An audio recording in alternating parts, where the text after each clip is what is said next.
अशोक गहलोत राजस्थान के मुख्यमंत्री, लगातार उनके माथे पर चिंता की लकीरें रहती है कि कब बीजेपी उनकी पार्टी के अंदर सेंधमारी कर दे। बेशक ऐसा हो या ना हो, लेकिन लगातार आपने देखा होगा जिस तरह से राजस्थान की सियासत में इस तरह की हलचल जोरों पर रहती है। आपको याद होगा 2 साल पहले की तस्वीर, जब अशोक गहलोत बहुत ज्यादा नाराज दिखाई दिए थे, सचिन पायलट भी नाराज थे और पार्टी में बगावत के सुर उठने लगे थे। और यशवंत सिन्हा यूपीए के राष्ट्रपति पद के उम्मीदवार, उन्होंने भी जिक्र किया कि आप शांत मत बैठिए, कभी भी कुछ हो सकता है। निदा, बिल्कुल, और जिस तरीके से मुख्यमंत्री की अगर तमाम बातें हम यहाँ पर याद कर रहे हैं सागर, तो आपने भी देखा होगा कि 2 साल पहले का दर्द वो जिस तरीके से अब बयां करता है, लेकिन साथ ही साथ उन्होंने ये कहा कि आप सबकी दुआओं का नतीजा है जो मैं यहाँ पर बैठा हूँ, वरना कोशिश पूरी ये की गई थी कि किसी भी तरह से सरकार को गिराया जाए। लेकिन सबसे बड़ी बात यह है कि अगर कोई आपके अपने लोगों को बहकाता है तो वो इतनी आसानी से किसी के बहकावे में कैसे आ जाते हैं। दूसरी बात यह कि आपकी कोशिशों में या फिर आपकी तैयारियों में कहाँ कमी रह जाती है कि सरकार होते हुए भी सरकार चली जाती है। हमें बहुत ज्यादा चिंतन मंथन सब करने की जरूरत है, क्योंकि ये वक्त इस वक्त देखने का है कि हमारी कमी कहाँ रह रही है, या जो हमारे अपने लोग हैं जो हमारा साथ देते आए हैं, हम अगर किसी बात को लेकर नाराजगी भी है या कोई उठापटक पार्टी के अंदर चल भी रही है तो उसे हम कैसे सॉल्व करें, उस समस्याओं का समाधान हम कैसे निकालें ताकि किसी और पार्टी की तरफ वो देखे भी नहीं। और कुछ इस खबर को लेकर ज्यादा ग्राफिक्स है हमारे पास, पूरी खबर तफसील से आपको बताएंगी मेरी सहयोगी अंशिका। बिल्कुल निदा, देखिए भाजपा जो है वो विपक्ष मुक्त पथ पर चल रही है और ऐसे में मिशन लोटस, ऑपरेशन लोटस जो है लगातार जारी है। कई जगहों पर हमने देखा क्या स्थितियां हुई थी। अभी हाल ही में महाराष्ट्र सबसे बड़ा एग्जाम्पल है, गोवा में भी हलचल तेज है, लेकिन राजस्थान में ज्यादा चीजें उलट पलट ना हो इसको देखते हुए देखिए ऑपरेशन लोटस के तहत क्या किया जा रहा है। और ऐसे में अशोक गहलोत जो है काफी ज्यादा एक्टिव हो गए हैं। यूपी के राष्ट्रपति उम्मीदवार यशवंत सिन्हा ने भी सियासी संकट को याद किया है। और इसके अलावा अगर हम बात करें और क्या हो रहा है तो देखिए सिन्हा बोले कि सावधानी जरूरी है, कभी भी आक्रमण हो सकता है। यशवंत सिन्हा ने पहले ही अलर्ट कर दिया है कि भैया देख लीजिए आक्रमण कभी भी हो सकता है, इसलिए अलर्टनेस बहुत ज्यादा जरूरी है, क्योंकि तमाम ऐसे राज्य हैं एग्जाम्पल के तौर पर जहां देखा गया है कि आखिर कैसे चुनाव के बाद भी सरकारें बदली हैं। और ऐसे में सबसे बड़ा एग्जाम्पल तो आप देख ही रहे हैं महाराष्ट्र में क्या हुआ। महाराष्ट्र के अलावा अभी हाल ही में जानकारी मिली थी कि गोवा में तमाम जो 7 ऐसे कांग्रेस के नेता हैं वो एक होटल में मौजूद हैं और वो बातचीत कर रहे हैं, बैठक कर रहे हैं और वो बीजेपी से संपर्क में भी है।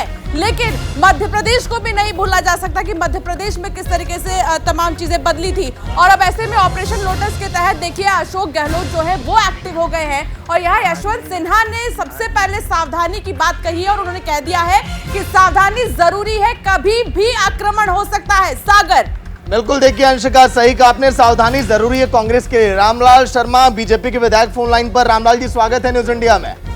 जी धन्यवाद। रामलाल जी, 2 साल पहले जो हुआ, कांग्रेस डरी हुई है हमेशा कि आप लोग कभी भी कुछ खेल कर सकते हैं। देखिए पहले भी हमने स्पष्ट कर चुके, अभी भी हम स्पष्ट कर रहे हैं, भारतीय जनता पार्टी कभी भी इस प्रकार की मंशा नहीं रही, लेकिन कांग्रेस का अंदरूनी की जो कलह है उस कलह अब जगजाहिर होने लगा है। और मुख्यमंत्री जी इस चीज को अच्छी तरीके से भांप चुके हैं कि मैं कब तक इनको एक साथ बांधे रखूंगा, कब तक इनको आश्वासन देता रहूंगा, कब तक दिल्ली आश्वासन देते रहेगी। पिछली बार जब इनका असंतोष हुआ था तो कुछ मुद्दों के ऊपर आपसी झगड़े थे इनके, उन मुद्दों को सुलझाने की बात की गई, कमेटियां बनाई गई और अब जब वो मुद्दे सुलझ नहीं पाए, जब समय पूरा हो चुका तो अब इनके अंदरूनी कलह वापस निकल के आ रही है। तो अब इनको डर इस बात का सताने लगा है कि हमारी अंदरूनी कलह कभी भी विस्फोटक स्थिति में पहुंच सकती है, इसलिए इसका ठीकरा भी भारतीय जनता पार्टी के ऊपर फोड़ने का काम करे। लेकिन भारतीय जनता पार्टी कभी भी इस तरीके के प्रकरणों के अंदर ना तो हिस्सा बनी है और ना ही कभी सहयोग करेगी। लेकिन अगर इनके अंदरूनी कलह अगर होती है तो भारतीय जनता पार्टी शर्मा जी, अर्चना जी भी हमारे साथ जुड़ गई हैं कांग्रेस की तरफ से, उनका रुख कर लेते हैं। अर्चना जी, जो अभी कुछ राजस्थान में हो रहा है, सवाल ये है कि आखिर किस बात का डर सता रहा है कांग्रेस को, और दूसरी बात ये कि बीजेपी पर आरोप लग रहे हैं कि वो लगातार सरकार गिराने की कोशिश में है, लेकिन बीजेपी ये कह रही है कि आप लोगों की अंदरूनी कलह है जो अब जग जाहिर हो रही है। चल क्या रहा है राजस्थान में? देखिए प्रत्यक्ष प्रमाण की जरूरत नहीं होती, महाराष्ट्र ले लीजिए, कर्नाटक चले जाइए, मध्य प्रदेश, खुद राजस्थान में जो कवायद हुई थी सब उसको जानते हैं। और ये भय नहीं है, ये तो वास्तविकता से जनता को रूबरू करा रही है कांग्रेस किस प्रकार से भारतीय जनता पार्टी कोचिंग करती है।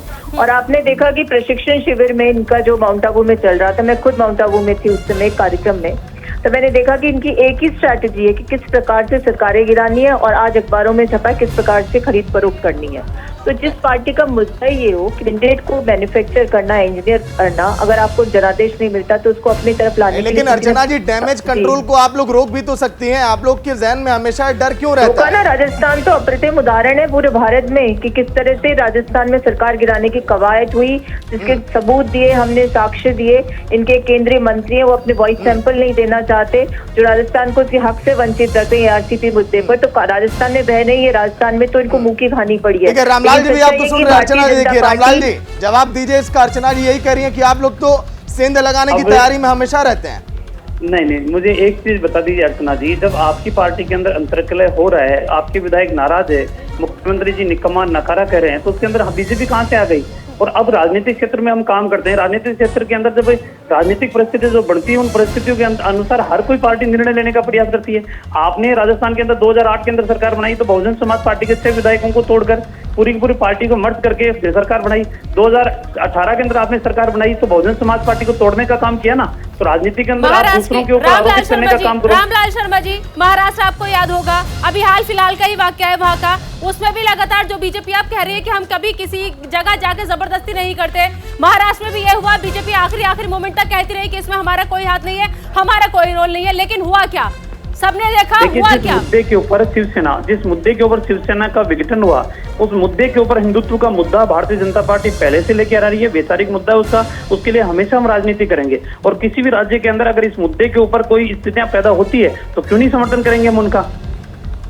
ठीक है, चलिए रामलाल जी और अर्चना जी, बहुत बहुत शुक्रिया। बीजेपी और कांग्रेस की तरफ से अपना अपना पक्ष आपने रखा। हमने समझने की कोशिश यही की कि आखिर राजस्थान में चल क्या रहा है, डर के साए में क्यों वहां के खुद मुख्यमंत्री जो है वो जी रहे हैं, और सबसे बड़ी बात ये, क्या उन्हें अब अपने लोगों पर भरोसा नहीं रहा कि कोई भी आएगा बहकाएगा और कहीं भी चला जाएगा। दीपक भी हमारे साथ, हमारे सहयोगी लगातार इस बड़ी खबर पर बने हुए हैं। दीपक का रुख कर लेते हैं। दीपक, जिस तरीके से हमने देखा कि राजस्थान में जो डर सता रहा है खुद सीएम साहब को, वो अब जग जाहिर हो रहा है, लेकिन बीजेपी से ये कह रही है कि आपस में अंदरूनी कलह है, जिसकी वजह से डर है कि हमारे लोग नाराज होकर कहीं और न चले जाएं। क्या है असली तस्वीर? मुख्यमंत्री अशोक गहलोत को वो तस्वीर हमेशा सताती रहेगी, डराती रहेगी। जिस तरह से सचिन पायलट मानेसर में चले गए थे, विधायकों को ले गए थे और अपने मकसद में कामयाब ही हो जाते, सचिन पायलट हो जाते और बीजेपी हो जाती है। लेकिन मुख्यमंत्री ने जादूगर कहा जाता है, उन्होंने जादूगरी दिखाई और जो पासा है वो पलट गया। आपने देखा महाराष्ट्र में ऐसी तस्वीर हुई, इसके अलावा अलग अलग राज्य में ऐसी तस्वीरें देखने को। राजस्थान में इसकी शुरुआत हुई थी, लेकिन राजस्थान में इसको रोक दिया गया, लेकिन बावजूद उसके अभी भी कहीं ना कहीं डर अभी भी सताता है। वो डर कल मुख्यमंत्री अशोक गहलोत ने कहा कि मैं शुक्र हूं आप लोगों के सामने बैठा हूं, और यशवंत सिन्हा ने भी ये इंडिकेशन दी थी कि ऐसा आने वाले दिनों में भी हो सकता है, आप सतर्क रहे, सावधान रहे।